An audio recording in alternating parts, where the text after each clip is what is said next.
Welcome in study chemistry. आज हम लोग some basic concept of chemistry के कुछ और टॉपिक के बारे में स्टडी करेंगे। क्लास 11th के फर्स्ट चैप्टर के कुछ टॉपिक के बारे में हम लोगों ने पहले भी स्टडी किया, जिसमें हम लोगों ने लॉ ऑफ केमिकल कॉम्बिनेशन के बारे में स्टडी किया।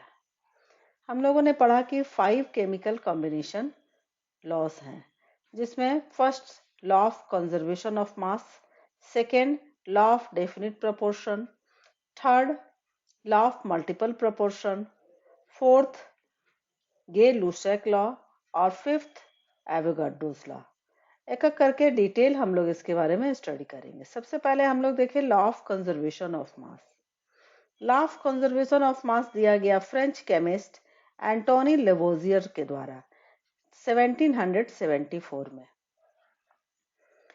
इसमें इनके द्वारा बताया गया कि मास can neither be created not destroyed in a chemical reaction, यानी कि मास किसी भी केमिकल रिएक्शन में मास नहीं क्रिएट होता है, नहीं डिस्ट्रॉय होता है, बस सिर्फ उसका फॉर्म चेंज होता है, वो मॉडिफाइड होते हैं। दूसरे रूप में इसको कर सकते हैं कि for any chemical process in a closed system the mass of the reactant must be equal to the mass of product, यानी कि कोई भी केमिकल प्रोसेस में यदि क्लोज सिस्टम में हो रहा है तो रिएक्टेंट के जो मास होंगे वो इक्वल रहेंगे प्रोडक्ट के मास के बराबर।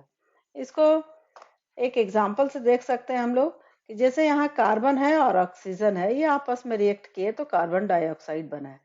इसमें यदि हम दोनों का मास को कैलकुलेट करें तो यहाँ पे कार्बन का मास 12 और ऑक्सीजन का 2 है एटम, तो उसके 32।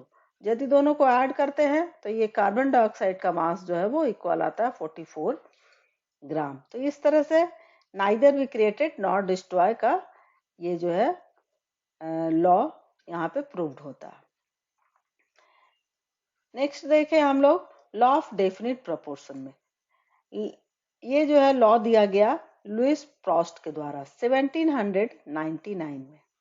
इसके द्वारा जो है कहा गया इनके द्वारा कि ये chemical compound always consist of the same elements combined together in the same ratio, यानी किसी भी केमिकल कंबाइंड में जो उसके एलिमेंट्स होंगे सेम एलिमेंट रहेंगे और वो सेम रेशियो में कंबाइन करेंगे, चाहे कहीं से भी वो प्रिपेयर हो या किसी भी सोर्स से वो ऑब्टेन हो, तो वो उसके जो है एलिमेंट भी सेम होंगे और उनके जो कॉम्बिनेशन का जो रेशियो है वो भी सेम होगा। फॉर एग्जांपल हम लोग यहाँ पे देख सकते हैं कि यदि 1 मोल वाटर है तो हमेशा वो कंटेन करेगा हाइड्रोजन और ऑक्सीजन, और मास भी उसका हमेशा इक्वल रहेगा 1:8 के रेशियो में। इस तरह से ये लॉ जो है बताया गया लुइस प्रॉस्ट के। लॉ ऑफ मल्टीपल प्रोपोर्शन, इसमें कहा गया कि when two elements combine to form more than one compound, यदि दो एलिमेंट कंबाइन कर रहे हैं, जैसे यहाँ कार्बन है और ऑक्सीजन है, और ये दो कार्बन और ऑक्सीजन मिलके दो तरह का कंपाउंड फॉर्म कर रहा है, कार्बन मोनोऑक्साइड और कार्बन डाइऑक्साइड। तो इस तरह के केस में आएगा when two elements combine to form more than one compound the different masses of the element that combine with a fixed mass of the other element are in the ratio of a small whole number, यानी यहाँ carbon fix है, अकेले है, oxygen यहाँ भी, oxygen यहाँ भी, अब ये दोनों का यदि हम ये कैलकुलेट करें तो ये देखेंगे कि ये दोनों का रेशियो जो है वो सिंपल फॉर्म में है, यानी सिंपल होल नंबर में है, फ्रैक्शन में नहीं है। इस तरह से ये कंपाउंड बना क्या, कार्बन मोनोऑक्साइड और कार्बन डाइऑक्साइड। इसका यहाँ ऑक्सीजन का मास इतना और ये इतना ग्राम, ये दोनों का जो है दोनों एटम को यदि हम लोग इसको ये करें डिवाइड करें यानी रेशियो निकालें तो इसका आता है 1:2 रेशियो, जो स्मॉल होल नंबर में है। तो इस तरह से लॉ ऑफ मल्टीपल प्रोपोर्शन बताया गया। नेक्स्ट देखेंगे गे-लुसेक लॉ। ये गे-लुसेक जो है दो अलग अलग साइंटिस्ट हैं, उनके द्वारा ये दिया गया, इसलिए गे-लुसेक लॉ ये कहलाता है। इनके अनुसार the pressure of a gas increases as the temperature increases assuming constant mass and volume. यदि मास कांस्टेंट हो और वॉल्यूम कांस्टेंट हो तो किसी भी गैस का जो प्रेशर है वो डायरेक्टली प्रोपोर्शनल रहेगा टेम्परेचर के, यानी कि प्रेशर बढ़ाएंगे तो टेम्परेचर भी बढ़ेगा और टेम्परेचर घटाएंगे तो प्रेशर भी घटेगा। इस तरह से हम लोग इसको एक और फॉर्मूला दे सकते हैं, P1 divided by T1 is equal to P2 divided by T2।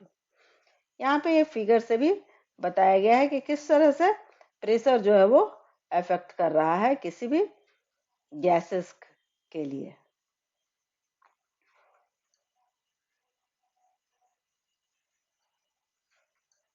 Last है एवोगाड्रोज लॉ। एवोगाड्रोज लॉ जो है एवोगाड्रो के द्वारा दिया गया, और एवोगाड्रो नंबर जो हम लोग जानते हैं कि एवोगाड्रो नंबर है 6.022 इंटू 10⁻23। तो एवोगाड्रो ने यही लॉ दिया जो मोल से रिलेटेड है। Equal volume of any ideal gas contain the same number of moles if measured under the same condition of temperature and pressure. Avogadro ने बताया कि यदि डिफरेंट डिफरेंट गैसेस हैं उनकी वैल्यू जो वॉल्यूम है इक्वल है तो वो same number of moles contain करेंगे, लेकिन उसमें कंडीशन क्या होना चाहिए कि सेम टेम्परेचर और प्रेशर हो, तब ऐसे डिफरेंट डिफरेंट गैसेस के वॉल्यूम इक्वल हो तो मोल्स भी इक्वल होंगे। इस तरह से V/N जो है वो कांस्टेंट के फॉर्म में आ सकता है। यदि हम लोग इसका चेंज करें तो ये कैलकुलेट हो सकता है कैसे, V1/N1 is equal to V2/N2। यहाँ पे I और F भी दे सकते हैं, I जो है इनिशियल के लिए और F जो है फाइनल के लिए। इस तरह से पांचों लॉ ऑफ केमिकल कॉम्बिनेशन हम लोग डिस्कस कर लिए। नेक्स्ट क्लास में हम लोग और भी टॉपिक को डिस्कस करेंगे। Okay, thank you.